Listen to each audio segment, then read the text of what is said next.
Lethal Weapon 4! Yes, guys, I'm finally wrapping up my series of Lethal Weapon reviews, which was actually pretty quick, too, if you really think about it. Yes, finally onto the last Lethal Weapon film in the Lethal Weapon quadrilogy. I've already covered the first 3 movies. You can check out those 3 reviews on my channel. Now, let's talk Lethal Weapon 4. Of course, I love the first 2 movies. I even find a bit of enjoyment of the 3rd movie. I really don't get to hate the 3rd movie. I actually really like the 3rd movie. Now, Lethal Weapon 4, how can I put it? To me, this was a unnecessary sequel. When I first watched Lethal Weapon 4, I know this is the one people don't really like the most. I'm like, you know what, let me just watch it. And then I watched the movie and I thought to myself, was it necessary to make a 4th movie? Like, really? Okay, is this movie terrible? No. Does it have good moments in it? Yes, absolutely. I feel like Lethal Weapon 4 has a lot of good moments in this movie, but overall, I felt that this movie was stale. I felt like this franchise was kind of getting a little repetitive, and I thought that this movie didn't really need to be made. I felt like they should have stopped at 3, but they made a 4th film, which really, yeah, I felt like this was an unnecessary sequel. But am I mad that this movie is made? Yes and no. Even though I say this movie is unnecessary, but when I really think about it, I'm not mad this movie is made. It is a watchable movie, it is, but overall, I felt like this is kind of stale and repetitive, which I'll get to why, though. So Lorna is pregnant with Riggs' child, and Riggs is on the verge of marrying Lorna or not. And Sergeant Murtaugh, daughter Rhiannon, is also pregnant with her baby by who I'm about to talk to in a few. So basically, the plot of this film is that, of course, Riggs and Murtaugh, who, of course, they are fantastic in this film. Of course, Mel Gibson, Danny Glover, they're still great as these 2 roles, these 2 characters. And also, in the beginning of the film, they defeated this fire-flaming guy, this flamethrower guy. And basically, what Riggs made Murtaugh distracted by taking off his clothes and pluck like a chicken and shoot the guy so soon as he blow up. But instead of them getting demoted like they did in the last film, they get promoted and become captains, which was very cool. I'm kind of glad that they added that. But here's my problem with this film. I felt that this film was sort of almost a rehash of the previous 3 films. I felt that this franchise was starting to get stale, and I felt that this franchise was getting too old for this stuff. But the film, like I said, it's not a terrible movie. I don't think it's an awful movie, but this film kind of reminds me of Terminator Genisys, Indiana Jones and the Kingdom of the Crystal Skull, and as also Live Free or Die Hard, with these famous action heroes coming back for their next movie, which they're now older, sort of feels mediocre, sort of feels more like a been there, done that type of thing. And also, too, I felt that the comedy in this movie was so overused. They overused the comedy in this movie, which really bugged me. I didn't find the comedy all that funny in this movie at all. And we get Leo Getz again in this movie, which he's still doing the same silly stuff that he did in the last 2 movies, which I didn't mind him in Lethal Weapon 2. Lethal Weapon 3 is starting to really pluck me, but that's in this movie, that's when he was like, oh, okay, can you, like, go somewhere, Joe Pesci? Also, we get introduced to a new character in this movie, Sergeant Butters, played by Chris Rock, which I can't really take Chris Rock seriously as this serious detective. When I can see Butters in this movie, I don't see him as a character. I see Chris Rock, and that's why I can't take him seriously. I felt like he was miscast in this movie, and I didn't feel like he was playing a character at all. I feel like he was doing one of his stand-up routines, like, oh, I slept on the floor, I ate on the floor, I've nosed with the family dog. And when you talk about cell phones, like, well, he said, I had to pay for my mother's phone, like, 4, 5, which I'm like, oh, God, he was talking with Leo, talking about, they screw you with the cell phone. Hey, you know what happened when you go to the tunnel some crap? It gets smaller. You know why they get smaller? Why? So you gotta buy more phones.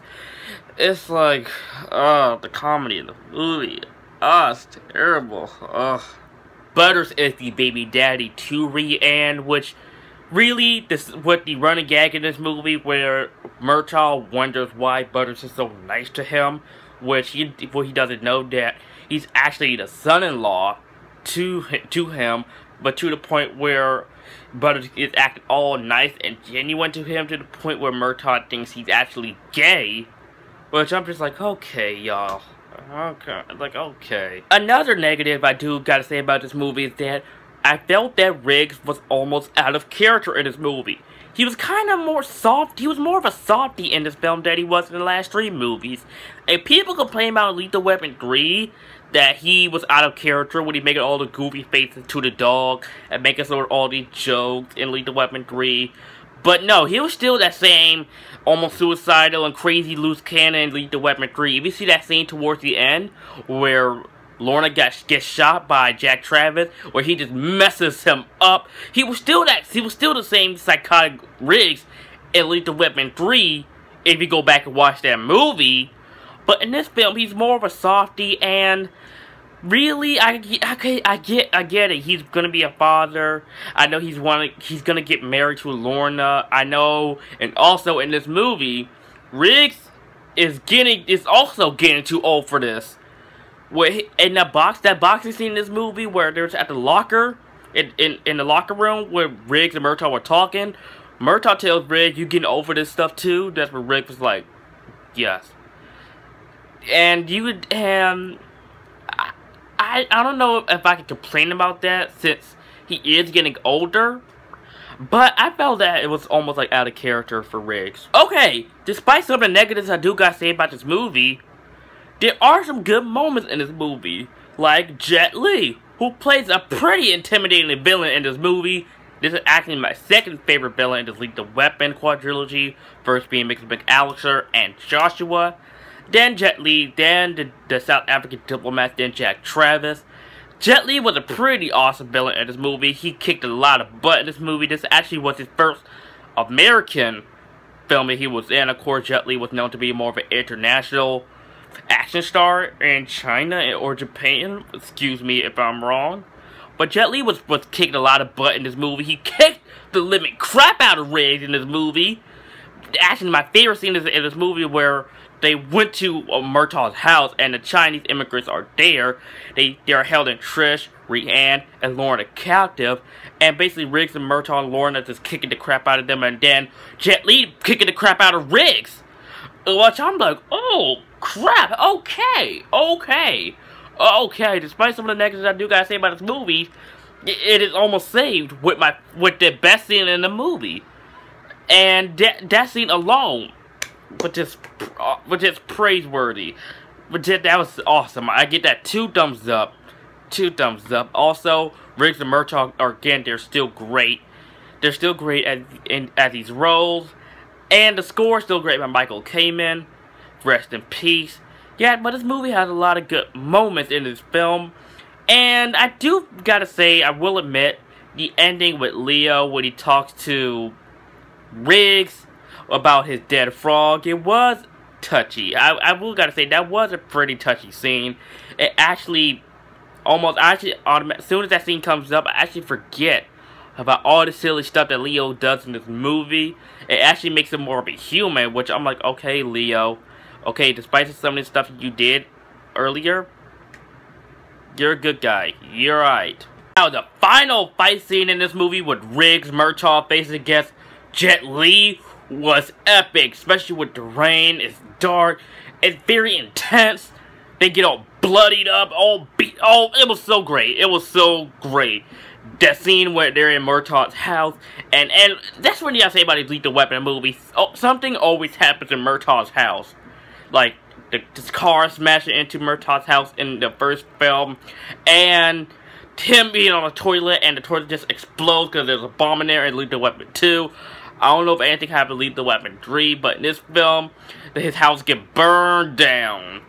It calls it because they burned down his house after he gently knocked everybody out. And the fight scene in this movie was the last fight scene in this movie was so intense.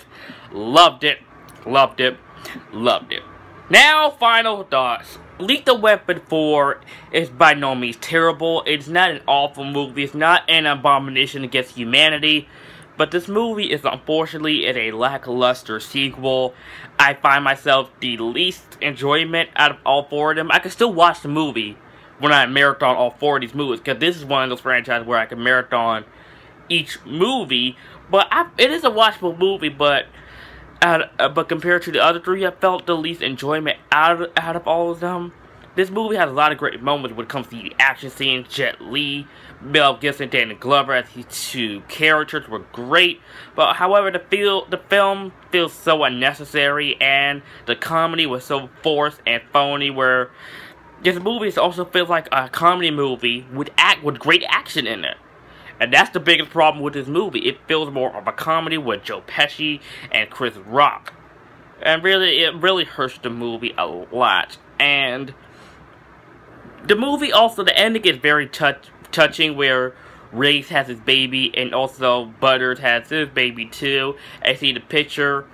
They took a picture of the cast, which was very heartfelt and does have a great closure for this franchise. Now, Lethal Weapon 5 would have been interesting to see, but that's not going to happen anytime soon. Now, what do I think about the upcoming TV show that's going to air on Wednesday? Now, I'm not really looking forward to it because I feel like a TV show / reboot of Lethal Weapon is unnecessary. But I'm going to give it a chance. If I like it, I like it. But if I hate it, I hate it. I'm not going to review I don't really review TV shows, even though I reviewed Stranger Things last month. When I review TV shows, it's almost like an out of the blue type of thing. So yeah, that's it. I'm going to give Lethal Weapon 4 a C. Thank you so much for watching. Finally covered this Lethal Weapon series reviews. And stay tuned for next weekend while I talk about this bad boy. Yes, time to get back to the Harry Potter movie. So let me know what you think of Lethal Weapon 4 in the comment section down below. And as always, guys, if you are new to my channel and you like this video, like, comment, subscribe, and I'll see you guys next time.